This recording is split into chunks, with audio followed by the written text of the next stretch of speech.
What's up, fiends? Alucard here. Welcome back to Tubi Tuesday.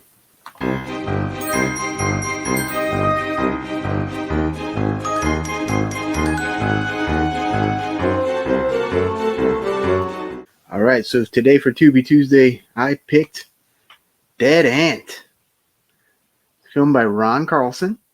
And as you can see, it stars Tom Arnold, Jake Busey, Sydney Sweeney, and Shawn Astin. And it is distributed by August Hart Entertainment. And also physical media of Cinedime. So this movie is about a hair metal band called Sonic Grave, who had a big hit ballad in the late 80s. And they're on their way to play a gig for Nochella, which is like the Coachella knockoff. And they make a pit stop to get some peyote. A Joshua tree from this Native American guy named Bigfoot, by the way. So the Native American guy tells them that they have to do the peyote right before sundown. Otherwise it won't work, right? So of course they're a rock band. So what are they gonna do? They're gonna do it like as soon as they get it, right? So Art, played by Shawn Astin. Yes, Shawn Astin of Lord of the Rings. Yep, that's Shawn Astin. He actually is the first one to take it early.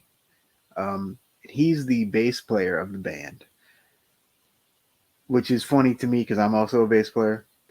And he has the worst wig I've ever seen on anyone in any movie. It's atrocious. It looks so bad. And it does not fit him well at all. And he has his hat on top. And it's pretty funny. Anyway, so he takes the peyote and he goes and urinates on a fire ant.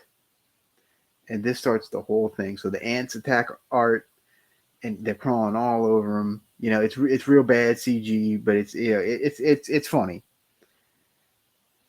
And the ants start growing. So the ants start getting bigger and bigger and bigger. So they become these gigantic ants, kind of like you see on the cover.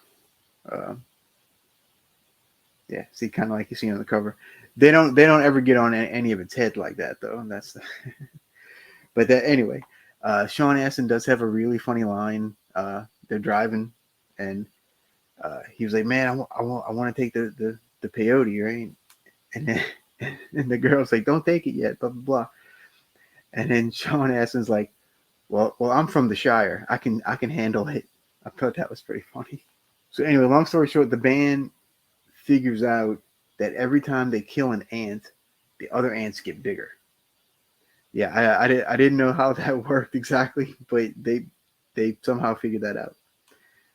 Now most of the movie takes place in like in an Airstream RV thing in the middle of the desert. So they're completely isolated. It's them versus the ants. And there's even one part where the ants all get they're kind of big at this point. They get next to the Airstream and they lift it and they carry it, like you know how ants do, and they carry it off to like another area. I just thought that was hilarious. And most of the song references in the movie are actually about a band named Kix, Kix. For those that don't know, or that are not familiar with hair metal, they actually do 2 songs by Kix in the movie. Jake Busey plays the lead singer of the band, and he looks just like Bret Michaels, like Rock of Love era Bret Michaels. It's weirdly uncanny. Like it's weird how much he looks like Bret Michaels. Like I said, Shawn Astin plays Art, the bass player. They have a couple of groupies with them. You know, the whole deal. And then Tom Arnold is their manager. His name is Danny Blue in the movie, and he's like super annoying. You know, kind of like managers, kind of like rock managers are. You know, he's like super annoying. You kind of can't stand him, and but he's funny. He's like oddly lovable. Yeah, it's kind of a weird dichotomy he has going there.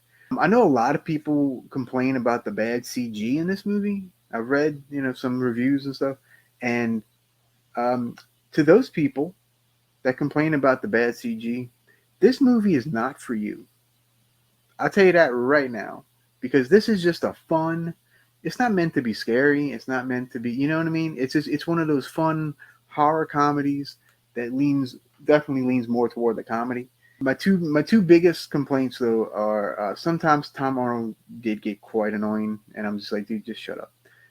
But that's kind of Tom Arnold, so yeah. And then my other complaint was the audio levels between the speaking parts and the music parts were so varied. The music comes on so loud, just raw, and then so you have to turn it down. And so when they start talking again, you got to turn it back up. That was really annoying, and it happened quite a few times. But I do want to highlight one of the songs that they do in the movie because it cracked me up. It's called Side Boob.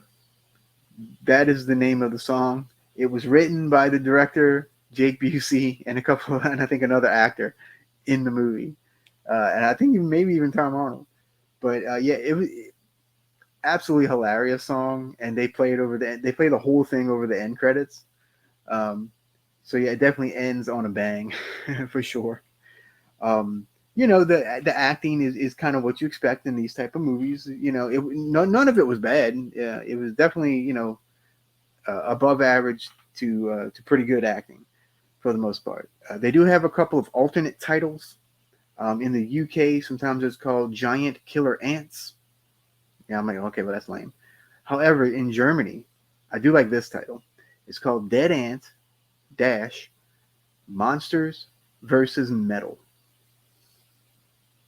Yeah, I like that one. They should have added that. They should have added that to the American version too, I think. So overall, yeah, I'm gonna give this movie a good 3.5 bats out of 5. It's definitely a good time. I enjoyed it quite a bit. It's not as goofy as last week's Voodoo Apocalypse, but it is still pretty funny. And like I said, the songs are pretty good, especially if you like that hair metal era of stuff. The songs are good because they're actually Kick songs, so Kicks was pretty decent. And oh yeah, they do have 2 cameos. Uh, One, Courtney Palm is in the beginning of the movie, and she gets attacked by the giant ant, and she's running. She's running down in the desert all by herself in like a bikini, right? So she doesn't have anything to throw at the ant. So of course, what does she do? She starts taking off her clothes and throwing her clothes back at the ant. It's a pretty funny scene. And then the other cameo is Shawn C. Phillips. He's one of the victims at Nocella, and he gets stuck in a porta potty. I thought that was pretty funny too. So yeah, like I said, definitely worth a watch. It's a good time. You have to be in the mood for it though. If you're not in the mood for kind of a goofy, giant ant thing, I'd say stay away. But other than that, I do say give it a shot. It was pretty funny. And I'm really happy that I finally watched it because I've heard about it for quite a while and I've been wanting to see it for a couple of years. So anyway, I will see all you guys next time. Remember to stay spooky. Peace.